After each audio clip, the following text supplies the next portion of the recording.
আসসালামু আলাইকুম বন্ধুরা, আশা করি সবাই সুস্থ আছেন। ইসরায়েলের বিভিন্ন স্থাপনায় প্রথমে আক্রমণ করেছে ইসরায়েল, তবে পাল্টা আক্রমণে ইরান এখন ইসরায়েলকে কাঁপিয়ে দিয়েছে। ইসরায়েলের হাইফা সহ আরও গুরুত্বপূর্ণ স্থাপনায় এখনও অবিরাম হামলা চলছে ইরানের, এবং ইরান ঘোষণা দিয়েছে এটা কন্টিনিউ থাকবে।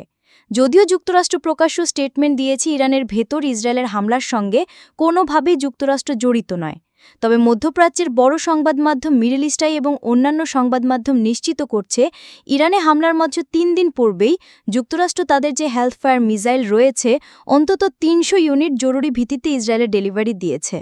যেই মিসাইল ইসরায়েল আবার তাদের যে যুদ্ধবিমান রয়েছে তা দিয়ে ব্যবহার করেছে ইরানের বিরুদ্ধে। যদিও যুক্তরাষ্ট্র এবং তার পশ্চিমা মিত্র দেশগুলো দাবি করছে তারা সংঘাতের পক্ষে নয়, ইরান এবং ইসরায়েলের মধ্যে যে কোনো ধরনের সমঝোতার পক্ষে তারা কাজ করবে।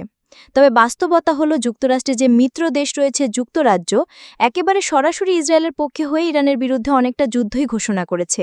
অত্যন্ত গুরুত্বপূর্ণ এই বিষয়টিকে কেন্দ্র করে স্ক্রিনে নিশ্চয়ই আপনারা দেখতে পাচ্ছেন ইরানের মেহের নিউজ এজেন্সি এবং ইরানের যে তাসনিম নিউজ এজেন্সি রয়েছে এবং অন্যান্য সংবাদ মাধ্যম। সকল সংবাদ মাধ্যমে নিশ্চিত করছে যে ওমান সাগরের উপকূলে ইরানের যে উপকূল রয়েছে সেখানে নজরদারির জন্য যুক্তরাজ্যের একটি গোয়েন্দা জাহাজ সেই জায়গায় টহল দিয়েছিল, যেখানে কিন্তু জরুরি ভিত্তিতে ইরানের আইআরজিসি সে জাহাজটিকে আটক করে এবং পরবর্তী সময় বাধ্য করে ইরানের উপকূলে জাহাজটিকে ছেড়ে যেতে। এই যে ইরানের ভেতর যুদ্ধবিমানের হামলা হলো, এই যুদ্ধবিমানের হামলায় সরাসরি কিন্তু এখন অভিযোগ পাওয়া যাচ্ছে যে যুক্তরাষ্ট্রের বিমানবাহী রণতরী বন ইউকের যে বিমান ঘাঁটি রয়েছে সেখান থেকে যুদ্ধবিমানগুলো ব্যবহার করা হয়েছিল।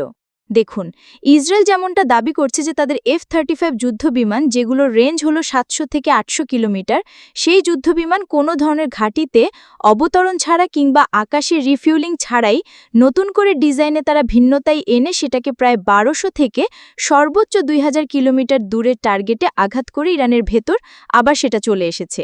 দেখুন, এই জিনিসগুলো হলো মিথ্যে কথা। এর প্রমাণ কিন্তু পাওয়া যাচ্ছে যে যুক্তরাজ্য এবং যুক্তরাজ্যের যুদ্ধবিমানগুলোই কিন্তু ইসরায়েলের বিমান কথিতভাবে নিজেদের ঘোষণা করে হামলাটা করেছে।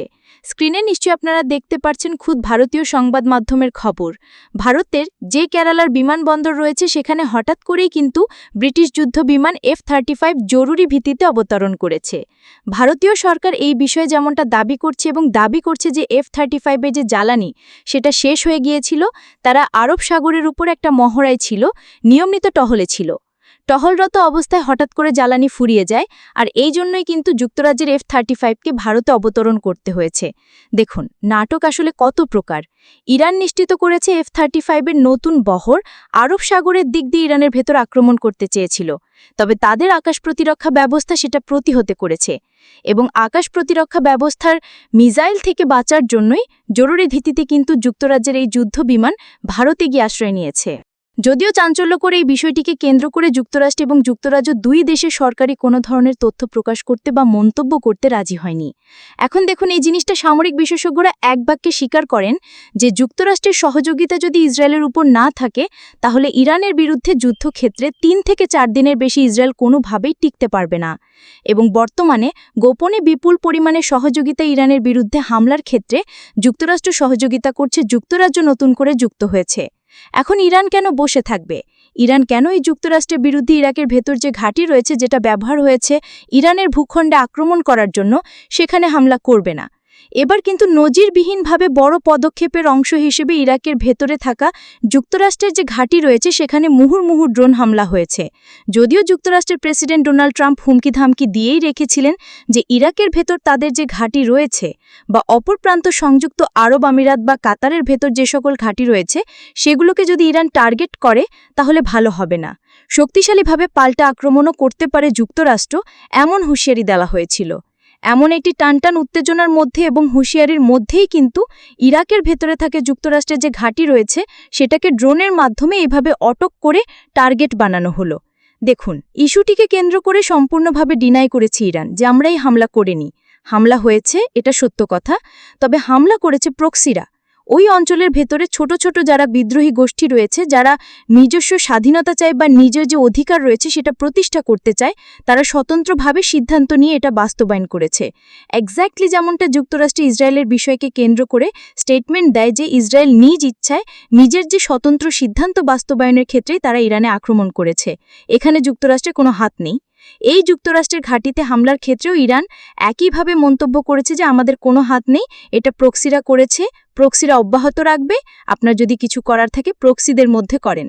এখন প্রক্সিরা তো একটা নির্দিষ্ট জায়গার ঘাঁটির মধ্যে নেই, ইরাকের বিভিন্ন জায়গায় ছড়িয়ে রয়েছে, হামলা করে আবার অদৃশ্য হয়ে যায়। সামরিক বিশেষজ্ঞ এবং যুক্তরাষ্ট্রে যারা সিআই রয়েছেন তারাও জানেন যে এখানে প্রক্সি বক্সি বলতে কোনো কিছুই ইরাকের ভেতর নেই। যারাই আছেন তারা হলেন ছদ্মবেশী ইরানের ইসলামী বিপ্লবী গার্ডের কমান্ডার রয়েছেন, সুতরাং তারাই আক্রমণ করেছে, এটাই হলো বাস্তবতা।